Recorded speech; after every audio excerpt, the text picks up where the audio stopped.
as a topic of discussion for tonight. And really there are a few main reasons, and Yasir touched on one of those. Firstly, Mary's personality is unparalleled within Islam. So Mary, in and of herself, is a figure that is to be revered, that is a role model. And her story is more than merely the nativity story of Jesus, alayhi salam. So in and of herself, she has a miraculous birth herself.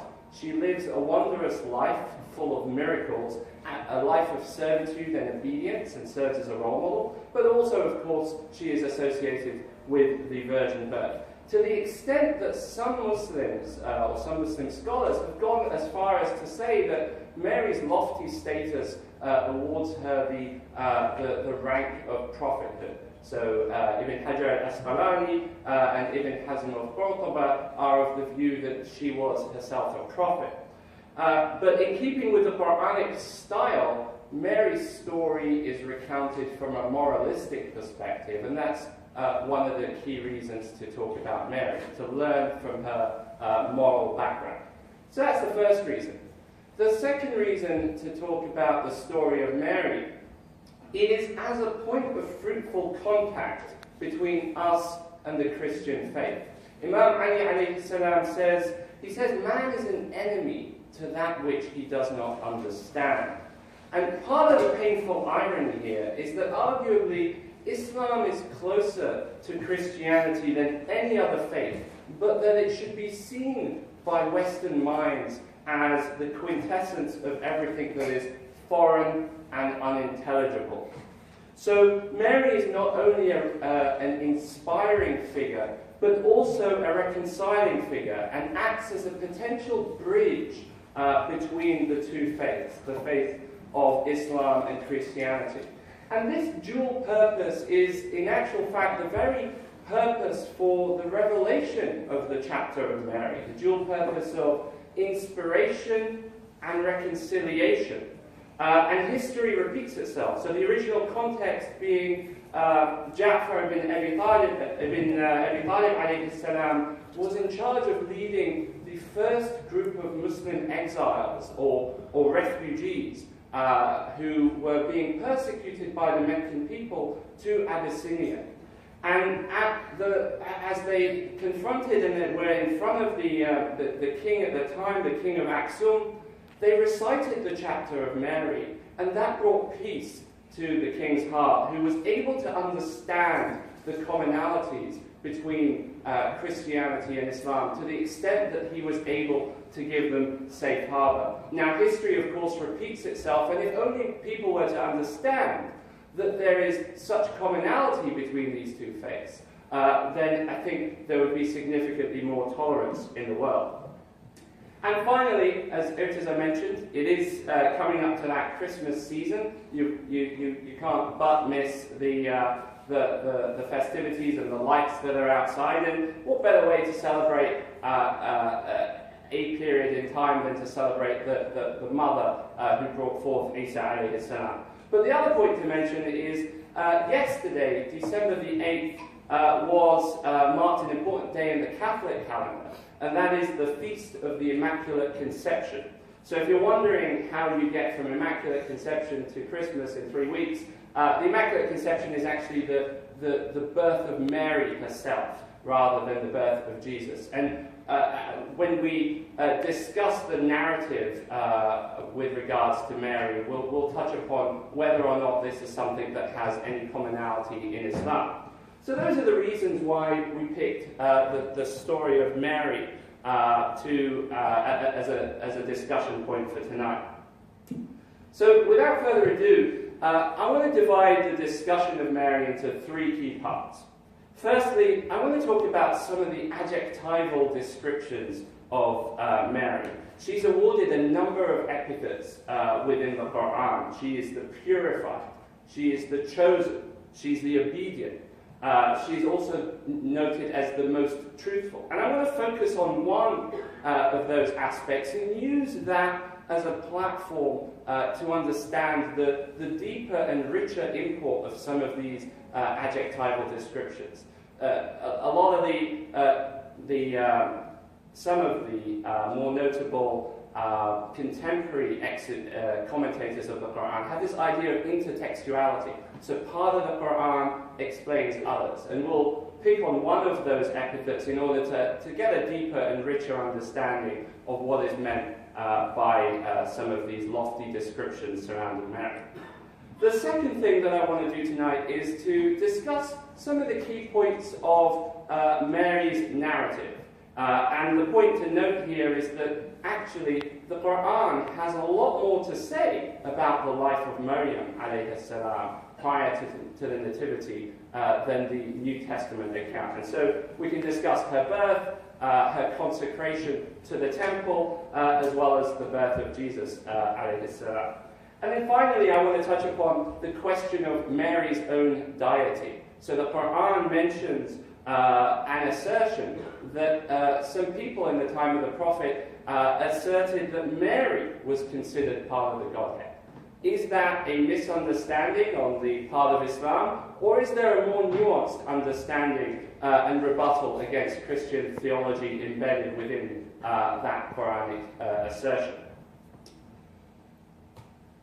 So I want to begin by turning to the adjectival descriptions of Mary. And so the Quran uses a couple of ways for character development that are common to almost any text. On the one hand, you have narrative. On the other hand, you have adjectives that help prove a point. But before we talk about some of these adjectives, maybe we start with a noun. I'm sorry that this is so grammatical, but maybe we start with a noun. And I want to ask you all the question, given this is a relatively informal setting and everyone's sat on the couch, how many women are mentioned by name in the Quran? Or which women are mentioned by name in the Quran? Hawa. Anyone else? Asya. So Asya is an example. As the Quran says in chapter 66, verse 11, وَضَرَبَ اللَّهُ مَثَلًا لِلَّذِينَ آمَنُوا امْرَأَةَ فِرْعَوْنَ إِذْ قَالَتْ رَبِّ ابْنِ لِي عِندَكَ بَيْتًا فِي الْجَنَّةِ. And God sets forth parables to those who believe. The wife of Pharaoh, when she said, "My Lord, build for me a house with you in Jannah." As we see from that example, her name is not mentioned. She's mentioned as the wife of Pharaoh.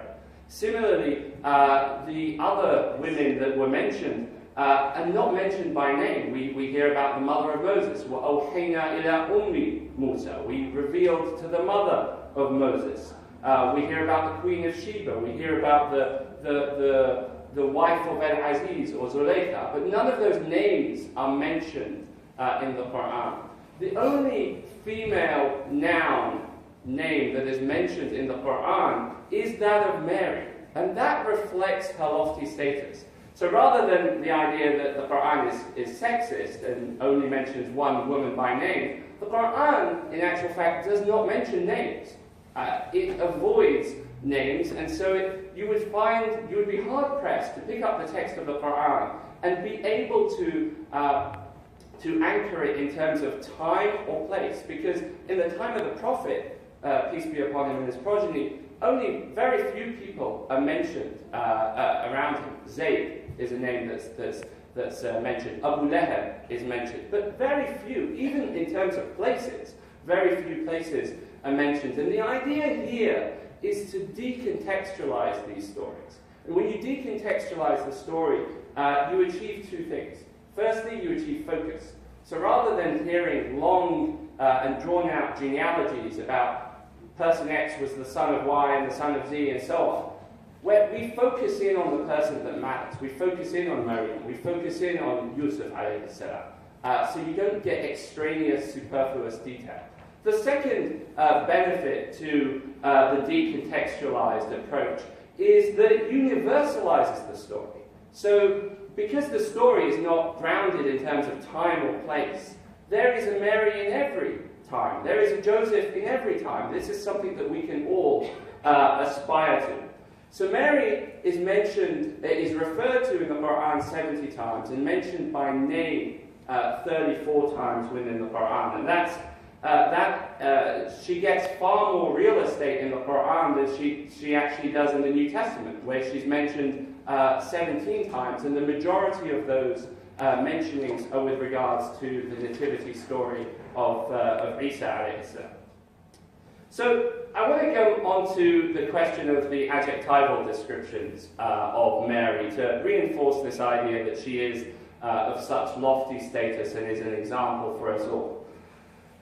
Many qualities could be picked up. As an example, with the verse that you see in front of you, she is purified. So some of the scholars mentioned that the purification here leads her to be inerrant or infallible. The choosing as well is a great quality that some people argue is the reason why she is perceived to be a prophet, because very similar language is used about other prophets. So here we say, Inna Allah astafaki wa taharaki wa astafaki. Surely God has chosen you and purified you and chosen you. We hear about Adam and other prophets. Inna Allah astafa Adam wa Nuhan wa ala Ibrahim wa ala Imran ala al-alamin. But rather than get stuck into a centuries-old discussion on whether or not Mary is accorded the status of prophethood, I want to focus on just one single adjectival description that is used about Mary. And that is the epithet of Siddiqa, or the most truthful. So we see in chapter 5, verse 75, that Allah subhanahu wa ta'ala says, مَا الْمَسِيحُ ابْنُ مَرْيَمْ إِلَّا رَسُولٌ قَدْ خَلَتْ مِنْ قَبْلِهِ الرُّسُلُ وَأُمُّهُ صَدِّيقًا. Christ, son of Mary, is but a messenger. Messengers before him have passed away, and his mother was most truthful. So I want to stop on this question of most truthful, because from a linguistic perspective, I think we're all aware of what being truthful is. Being truthful is being honest, and that can be both verbally, but also in terms of action. Actions can also be honest. But the Quran goes a step further in defining what al-Siddiqa is, and it goes a step further in enumerating what the status of this term is. And this is the idea that Al-Quran yufassiru ba'dahu ba'da. So the Ahlul Bayt alayhim salam used the Quran to explain other parts of the Quran. And this is the idea of intertextuality, that one part of the Quran explains another. So let me explain to you what I mean by al-Siddiqa here. So every day Muslims recite Al-Fatiha, so the opening chapter of the Quran, 17 times within our 5 daily prayers. Within that prayer, we all ask that God lead us unto the straight path, the path upon those whom you have bestowed your grace. صراط الذين أنعمت عليهم. But I guess the question to you all is, who are those whom God has bestowed his grace? Well, the answer is that the Quran tells us. It tells us very directly that those who God has bestowed his grace upon are of 4 categories. And we see in chapter 4, verse 69, whoever obeys God and his messenger, they are with those. Note it says they are with as opposed to of. So you can become with those upon whom God has bestowed his grace. So مَعَ الَّذِينَ أَنْعَمَ اللَّهُ عَلَيْهِمْ. And the 4 categories are the prophets, the most truthful, the witness, and the righteous. And excellent are they as companions.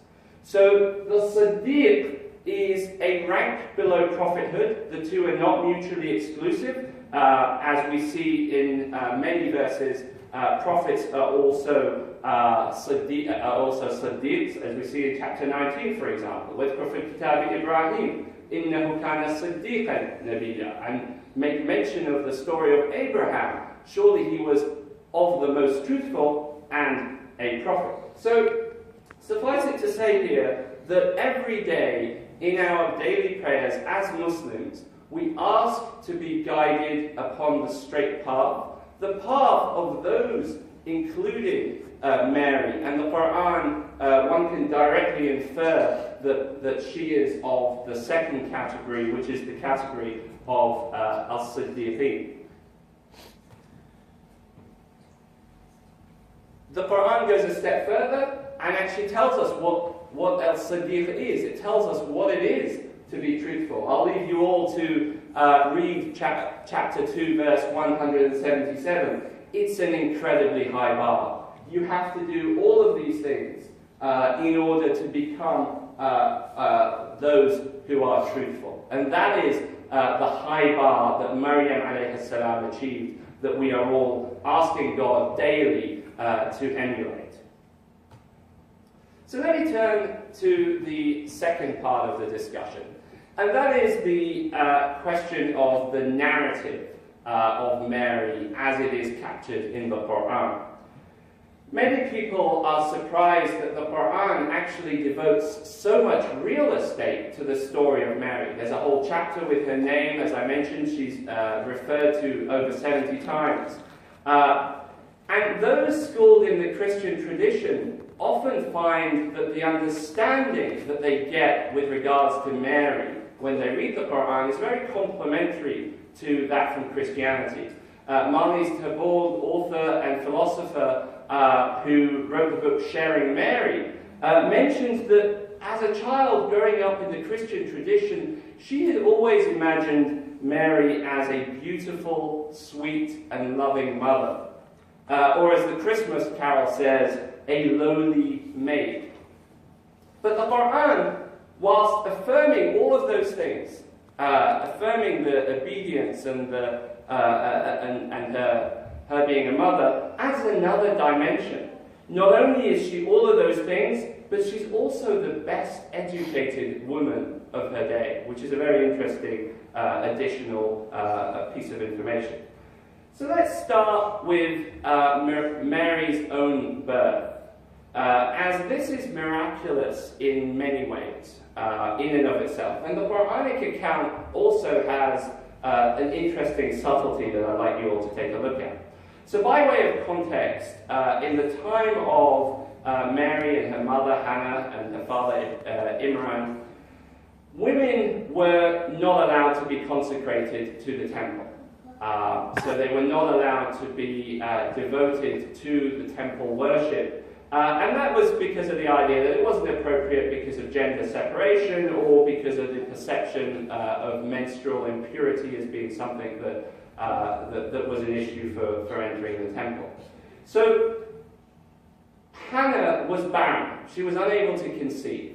And so she prayed for a child. Her and her husband Imran prayed for a child as they wanted for the line of prophets of Imran to continue. And so, as a result of that prayer, Hannah conceived and was pregnant. And at the time, because she was so happy as in terms of her gratitude to God, she consecrated that which was within her womb to the devotion of God within the temple. Little did she know, however, that what was in her womb was a female. So she says, إِذْ قَالَتْ امرأة عمران إِنِّي نَذَرْتُ مَا فِي بَطْنِي مُحَرَّرًا فَتَقَبَّلْ مِنِّي إِنَّكَ السَّمِيعُ الْعَلِيمُ. So she, when the wife of Imran said, My Lord, surely I vow to thee what is in my womb to be devoted to thy service. Accept therefore from me, surely thou art the hearing, the knowing. So when she brought forth, she said, My Lord, surely I have brought forth a female. So she gave birth to a female, and this was a real shock and a surprise to her as she had consecrated that which was within her womb. And so she was of the view that, this is going to be pretty darn difficult to pull off. But the response here is that God accepted the child. But let me turn you to the nuance in terms of the language here. The language basically says, Wallahu a'lamu bima wada'at, and God knows what she gave birth to. وَلَيْسَ الذَّكَرُ كَالْأُنْثَى, and the male is not like the female. So most of the translations and the commentators make the point that all of this, with the exception of "and God knows best" with regards to what she brought forth, were the words of Hannah, were the words of the mother of Mary, who says, lamenting, وَلَيْسَ الذَّكَرُ كَالْأُنثَى. She complains to God that surely the male is not like the female. But if we take a step back and pause on that exact terminology, وَلَيْسَ الذَّكَرُ كَالْأُنثَى, and the male is not like the female, it's really hard to reconcile the view that this is Hannah lamenting that she brought forth a female. As an example, Abbas was kind enough to bring some cookies. He brought the cookies from Whole Foods. So if I prefer Whole Foods cookies to Star Market cookies, I'm going to say, dude, Star Market isn't like Whole Foods. I'm not going to say Whole Foods isn't like Star Market. So when the comment here is said, لَيْسَ الذَّكَرُ كَالْأُنثَى, this is God consoling the mother of Mary and saying, in this particular instance, the boy, the male, is not like the female. And the reason the male is not like the female is because Mary goes on to do so many miracles that would not have been able to have been achieved by a male. Not only is she consecrated to the temple, but the priests, in fact, end up arguing with regards to who should look after Mary. So you would have thought that the natural reaction was, no way, we're not going to let her in. And that probably was the initial reaction. But when they saw the spiritual characteristics and the behavior of Mary, they ended up each of them fighting and arguing as to who would be able to look after Mary and to take her on. And so Mary being female here is obviously a necessity, not least because of the virgin birth, that being a requirement. So that's an interesting subtlety that I think a lot of the commentators, the Qur'anic commentators, miss as they translate the Qur'an. Let's turn now to the question of the birth of Jesus, so the nativity part of the Qur'anic narrative. In between that, the Qur'an also has a lot to say. It says that Mary lived a life of obedience. She herself was given miracles. Every time Zachariah went into her mihrab, into her place of worship, he found her with sustenance that was out of season, as mentioned by the Qur'an. But in terms of the nativity, I mentioned at the beginning the virgin birth isn't the same as the Immaculate Conception. And the Christian view or the Catholic view of the Immaculate Conception is this idea that Mary was born free from original sin. And this goes back to obviously the Genesis account whereby Adam is tempted by Eve, or Eve is the cause of the downfall, and as a result, women are punished by the need to give birth in pain. And what this Baroque painting reflects is the parallel between Eve and Mary. So Irenaeus of Lyon was the first to say that the knot of Eve's disobedience was untied by Mary's obedience. So the Catholic dogma being that Eve was the cause of the disobedience, hence you had original sin, and Mary being obedient untied that and was herself free from original sin. The Qur'anic view is very different with regards to this. The Qur'an does not talk about original sin. In fact, it talks about the idea of original blessing, the idea of fitrah, that people are born with a natural inclination towards Allah subhanahu wa ta'ala.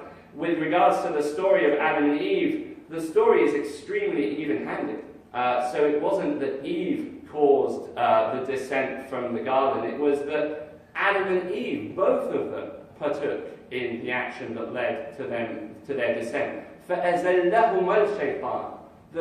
Satan made them twain, made them both descend. It's very even-handed. And actually, some feminist readings of the Quranic verses on Eve go a step further and say actually the blame was put on Adam. That's a strong view, but if you look at Surah Taha, chapter 20, verse 116, God says, فَقُلْنَا يَا آدَمْ إِنَّ هَذَا عَدُوٌ لَكَ وَلِزَوْجِكَ فَلَا يُخْرِجَنَّكُمَا مِنَ الْجَنَّةِ فَتَشْقَى.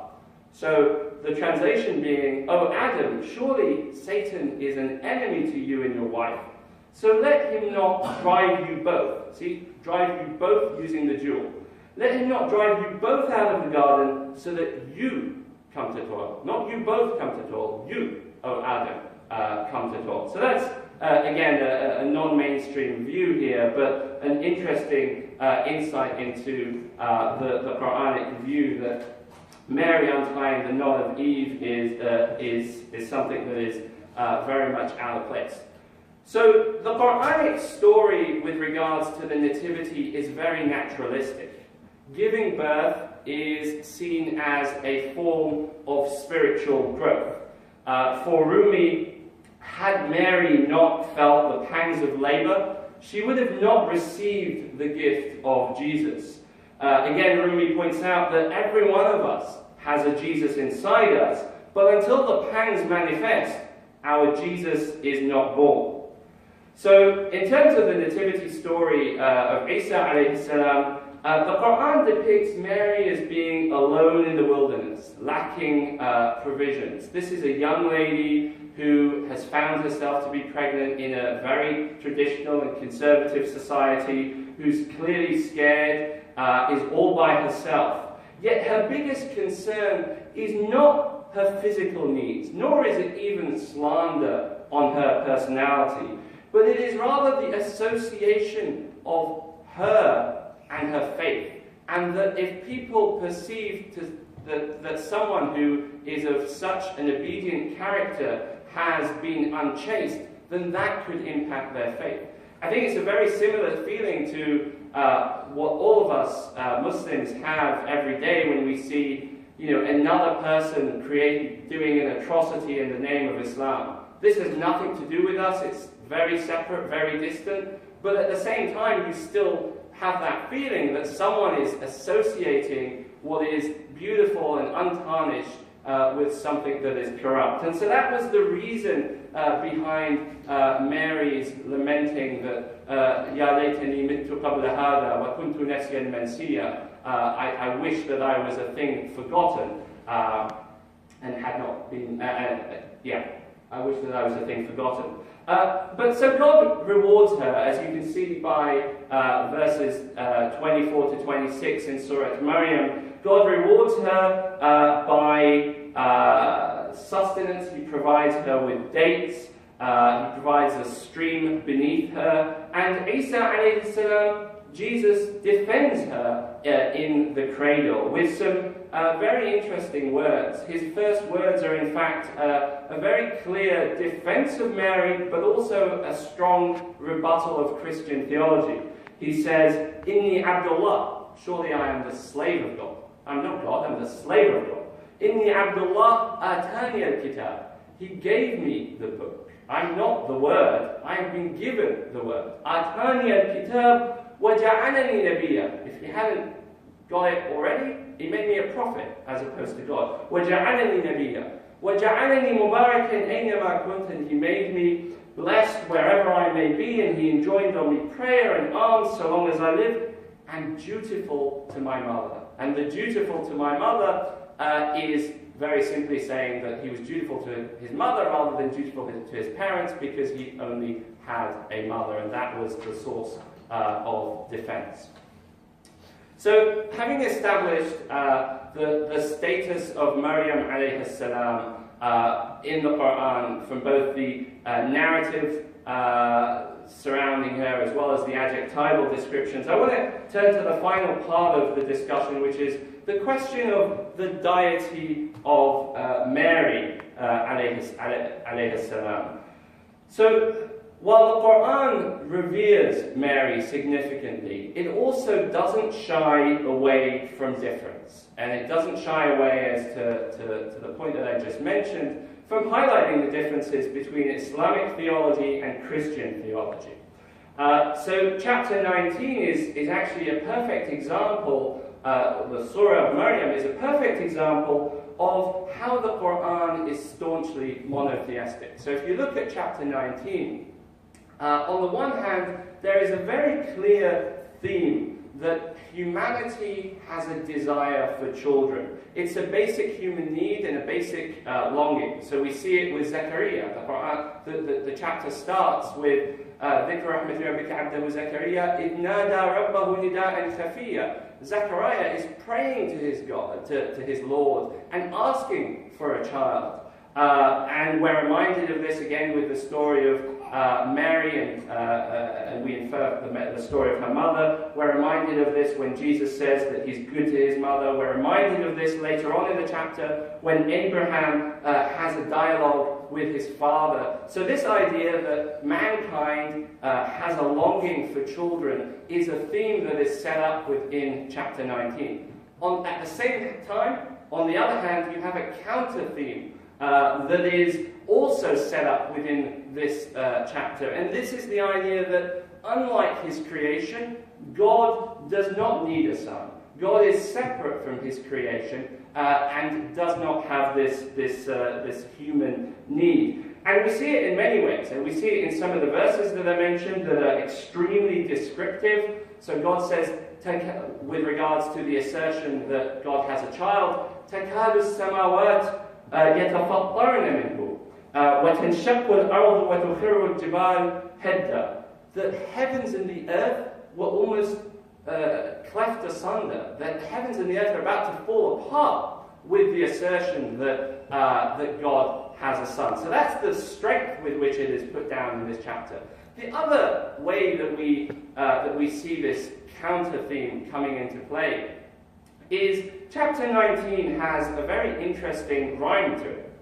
So the Quranic rhyme or assonance is very visible within the whole of chapter 19, and you heard it from Brother Kamal's recitation.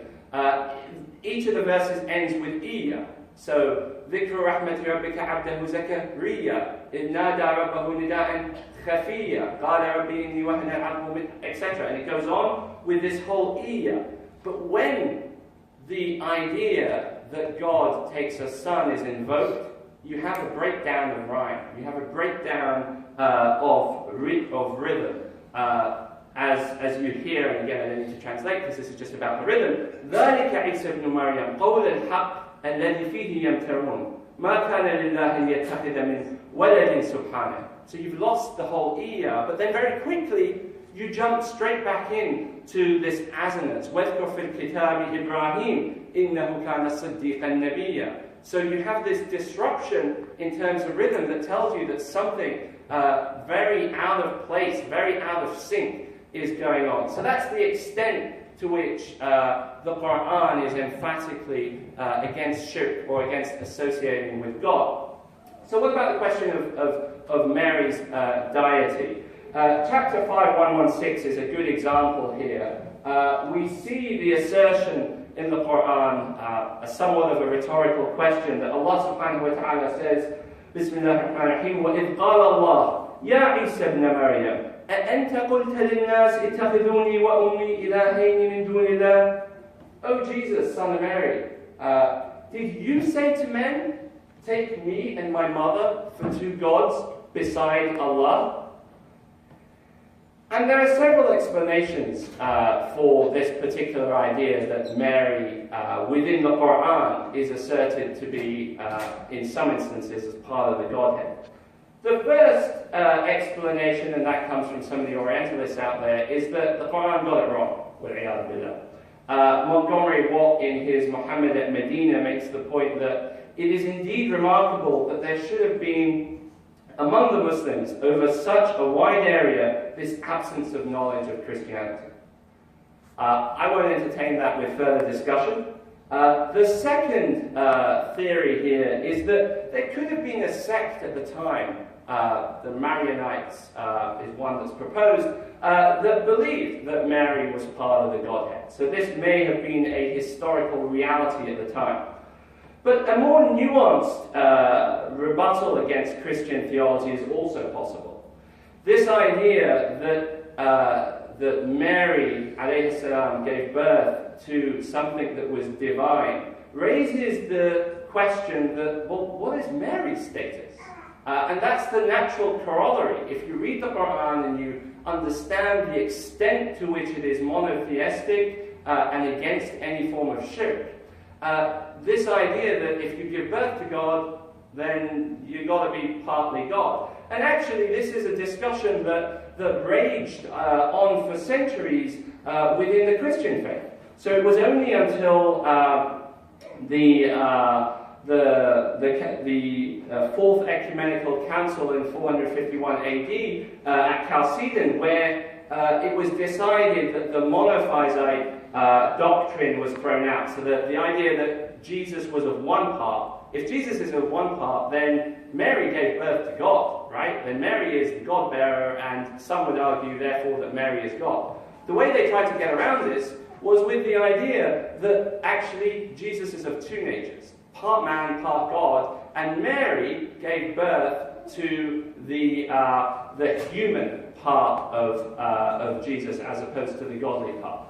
So that's how Christian doctrine has tried to reconcile and get around this idea. But for a staunchly monotheistic follower of the Quran, none of these explanations really work because that is the logical corollary of asserting that Mary is the mother of God.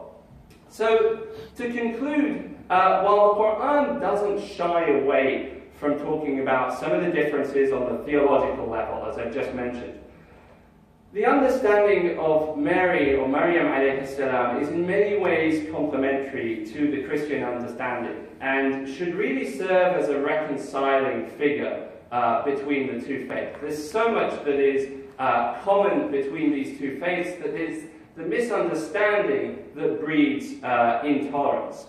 But equally important for those of us who are Muslim is the realization that her model is an ideal for emulation of us, for all of us. Every day we pray to be on the straight path, and Allah subhanahu wa ta'ala elucidates that straight path through the example of Mary. أقول قولي هذا وأستغفر الله لي ولكم ولسائر المؤمنين عباد الله يا أيها المؤمنون ويا أيتها المؤمنات اعلموا أن الله قد أوصانا بشيء عظيم فقد قال عز من قائل بعد أعوذ بالله من شر الشيطان الرجيم بسم الله الرحمن الرحيم إن الله وملائكته يصلون على النبي يا أيها الذين آمنوا صلوا عليه وسلموا تسليما.